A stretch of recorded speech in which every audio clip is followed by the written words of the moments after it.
Hello बच्चों, let's see this question. The question is the most abundant prokaryotes helpful to humans in making curd from milk and in production of antibiotics are the ones categorized as. तो question बोल रहा है कि बहुत सारे मतलब maximum prokaryotes जो है ना वो ह्यूमंस की मदद करते हैं. किस तरह से?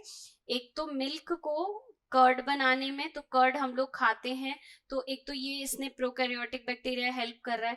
दूसरा प्रोकैरियोटिक बैक्टीरिया हेल्प कर रहा है ह्यूमंस की by the formation of antibiotics, जो कि हम लेते हैं ताकि हम डिजीज के अगेंस्ट अपने आप को प्रोटेक्ट कर सके.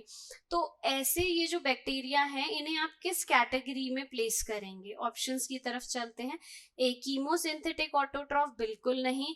कीमोसिंथेटिक ऑटोट्रॉफ होते हैं जो केमिकल की मदद के द्वारा, चाहिए H2S की मदद, जो कि केमिकल यूज करते हैं, इसकी मदद के द्वारा they can synthesize their own food. तो मिल्क जो बनाता है वो लैक्टोबैसिलस बैक्टीरिया, हम एग्जांपल ले रहे हैं लैक्टोबैसिलस.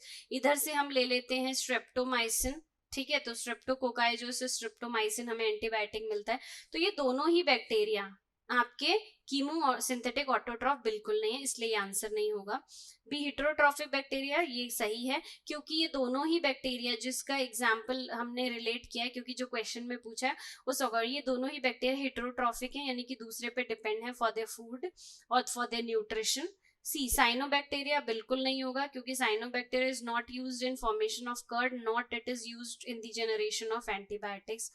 आर्की बैक्टीरिया भी आंसर नहीं होगा क्योंकि आर्की बैक्टीरिया जो लैक्टोबैसिलस और ये जिससे हम एंटीबायोटिक प्रोड्यूस करते हैं, ये दोनों ही ऑर्गेनिज्म आपके आर्की बैक्टीरिया में नहीं आते हैं.